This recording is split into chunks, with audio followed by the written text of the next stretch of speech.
Sivasagar DC হৈ দিব লাগিব, তাৰ জবাব ধুবুৰী ডিচি হৈ দিব লাগিব, তাৰ জবাব বঙাইগাঁও ডিচি হৈ আমাৰ ল'ৰা ছোৱালীয়ে দিব লাগিব। যে আমি কাৰো গোলামী আৰু দাসত্বৰ মাজত নাথাকো, আমাৰ ল'ৰা ছোৱালীক আমি শিক্ষাৰে মানুহ কৰি, শিক্ষাৰ জেহাদ সৃষ্টি কৰি, শিক্ষাৰ বিপ্লৱ সৃষ্টি কৰি আমি আমাৰ সন্তানক আমি আগুৱাই লৈ যাম। আমি কাৰো ওচৰত হাত পাতি শিক্ষা নোখোজো। আমাৰ ল'ৰা ছোৱালীয়ে যাতে নিজৰ অধিকাৰ শিক্ষাৰ জৰিয়তে মানুহ হৈ, মানৱ সম্পদ হৈ চৰকাৰৰ পৰা কাঢ়ি আনিব পাৰে, তাৰ ব্যৱস্থা আমাৰ ল'ৰা ছোৱালীয়ে হাতত তুলি দিব লাগিব। আমি ইটাত কাম কৰিবৰ কাৰণে নহয়, কেৰেলাত কাম কৰিবৰ কাৰণে নহয়, আমাৰ ল'ৰা ছোৱালী আমি শিৱসাগৰত ডিচি বনাবৰ কাৰণে, গুৱাহাটীত ডিচি বনাবৰ কাৰণে, গুৱাহাটীৰ জিএমচিত ডক্টৰ বনাবৰ কাৰণে আমি এই তাবাত্তাৰী অঞ্চলৰ পৰা পঠাব লাগিব। গতিকে মই বিনম্ৰতাৰে আপোনালোকে আহ্বান জনাম যে আপোনালোকে যিমানেই যি কষ্ট হ'ব, পেটত গামোচা বান্ধক, প্ৰয়োজনত যদি নিজৰ এটা কিডনী বিক্ৰী কৰিবলগীয়া হয়, তথাপিতো ল'ৰা ছোৱালীৰ হাতত কলম তুলি দিয়ক। বিকল্প কোনো ৰাস্তা নাই। আমি ইছলাম ধৰ্মত বিশ্বাস কৰো, আমি মুছলমান, আমি কোৰাণত বিশ্বাস কৰো।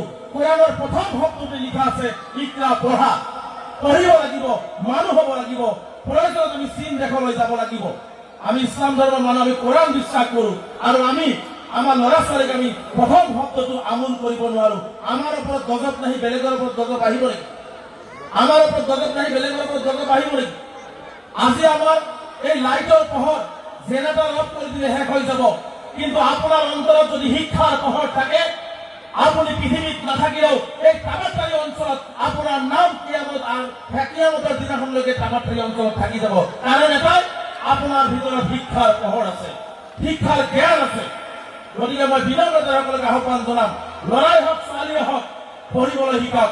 ছোৱালীবিলাকক আমি পঢ়াব নিবিচাৰো, ছোৱালীবিলাকক আমি বিয়া দি দিম ভাবিলেও ছোৱালীয়ে পঢ়ি কি লাভ আছে? কিন্তু এটা কথা মনত ৰাখিব, এজন পুৰুষৰ হাতত যদি এজন মহিলাৰ হাত নাথাকে, সেই পুৰুষ কেতিয়াও আগুৱাই যাব নোৱাৰে, সেই সংসাৰ কেতিয়াও আগুৱাই যাব নোৱাৰে। গতিকে আমি মাতৃসকলক, আমাৰ ছোৱালীসকলক, আমাৰ ভনীসকলকো আমি শিক্ষাৰে শিক্ষিত কৰিব লাগিব। আমি শিক্ষাৰে শিক্ষিত কৰিলে এজনৰ হাতৰ ওপৰত থাকিলেহে এটা সংসাৰ আগবাঢ়িব, এটা সমাজ আগবাঢ়িব।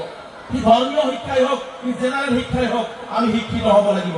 আজি বহু মানুহ আছে, বিভিন্ন সভা সমিতি আছে, নিজৰ কথা কব, কিন্তু মই এটাই কথা কম, পৃথিৱীত যদি মেৰুদণ্ড কণকে জীয়াই থাকিব লাগে, তাৰ গোলামৰ পৰা মুক্তি পাই যদি জীয়াই থাকিব লাগে, আমি কলমৰ যুদ্ধ কৰিব লাগিব।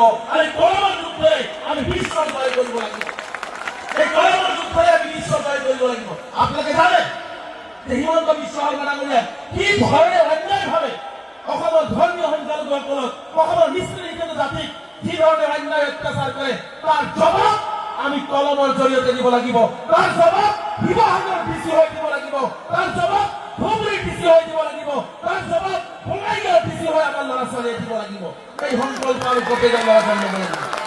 গতিকে মই সকলোকে বিনম্ৰতা আহ্বান জনাইছো, গান শুনক, নাচক, ফূৰ্তি কৰক, আনন্দ কৰক, তাৰ মাজত বেৰত এটা সংকল্প লৈ যাওক যে জীয়াই থকালৈকে আমাৰ ল'ৰা ছোৱালীৰ হাতত, আমাৰ সন্তানবিলাকৰ হাতত আমি স্কুলৰ বেগ আৰু কিতাপ তুলি দিম। ছোৱালীবিলাকক আমি বিয়া দিয়া ক্ষেত্ৰত শিক্ষিত কৰি বিয়া দিম। এজন মাক শিক্ষিত হলে এটা পৰিয়াল শিক্ষিত হয়, মনত ৰাখিব।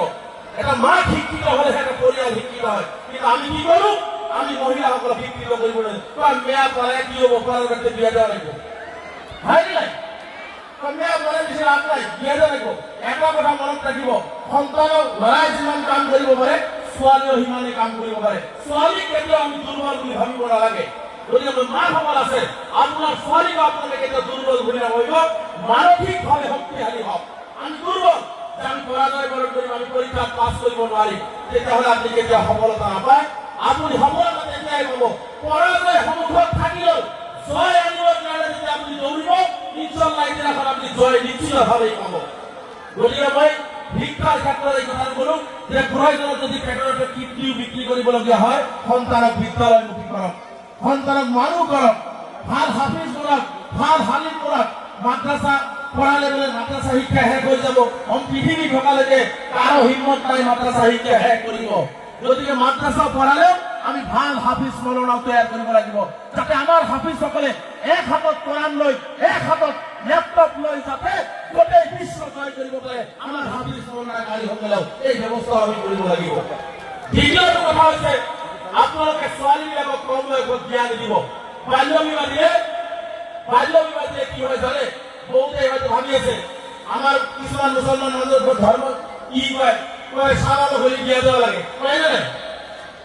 ভারতবর্ষের আইন, আমি মুসলমান হিসাবে আমার দায়িত্ব কর্তব্য হয়েছে যিখন দেশৰ মই নাগৰিক, যিখন দেশৰ বাসিন্দা, সেই দেশৰ আইন কানুন মানি চলাটো মোৰ দায়িত্ব আৰু কৰ্তব্য মোৰ ইছলামে কৈছে। গতিকে মোৰ দৃঢ় বিশ্বাস যে আমি এইখন দেশৰ আইন হৈছে 18 বছৰ আৰু 21 বছৰ, কিন্তু আমি 12 বছৰ 13 বছৰ ছোৱালী বিয়া দিওঁ। ইয়াত মাসকল আছে, দেউতাকসকল আছে, বুকুত হাত থৈ কওক যে 12 বছৰৰ ছোৱালীয়ে সংসাৰ চলাব পাৰে নেকি? 13 বছৰৰ ছোৱালীয়ে সন্তান জন্ম দিব, ছোৱালী যদি বেমাৰী হৈ যায়, কাম কৰিব নোৱাৰে, তেতিয়া শ্বশুৰ শাশুড়িৰ মাজত কাজিয়া হয়, কয় কামিয়া বিয়া করলাম, সারা করে পৌঁছই খারাপ, মেয়া খালি বিয়া থাকে। এই কথা কয় না, আমার গাঁও অঞ্চলে এই কথা কয়। কিন্তু আমি এইগুলো বলুন যে কম বয়সত বিয়া দি সন্তান জন্ম দিয়ার কারণে ছোৱালীজনী বেমাৰী হল, এই কথাটো দেউতাক হিচাপে, শ্বশুৰ হিচাপে, মাক হিচাপে, শাশুড়ি হিচাপে কিন্তু আমি কেতিয়াও নকৰো। গতিকে আমাৰ কথা হৈছে যে আমি উপযুক্ত বয়সত উপযুক্ত মাতৃত্বৰ বোজা যেতিয়া ল'ব পাৰিব, শিক্ষাৰে শিক্ষিত কৰি ছোৱালীক বিয়া দিয়াৰ ব্যৱস্থা গ্ৰহণ কৰা, ছোৱালীৰ টপে টপে আপোনাৰ ওপৰলৈ গুচি যাব, উন্নতি কৰিব। কম বয়সত বিয়া দিয়ে সংসাৰত কাজিয়া হয়, শ্বশুৰ শাশুড়িক অজু পানী দিব নোৱাৰে, ভাত বনাই দিব নোৱাৰে, তাৰপিছত আকৌ ছোৱালীবিলাকে কি কৰে, কাজিয়া যেতিয়া সৃষ্টি হয় তেতিয়া দুয়ো পক্ষৰ মাজত গাৰ্জিয়ান মাতামাতি হয়, 6 মাহ বিচাৰ কৰে, দেৱানী সব দেৱানী হয়, দেৱানীয়ে বিচাৰ কৰি কি কয় জানে? ৰাতি 2টা বজাত বিচাৰ সমাপ্ত কৰি কয়, এই মিয়া তুমি বাদক না, শ্বশুর মানো না, শাশুড়ি মানো না, ঠেঙ্গরে মাত না।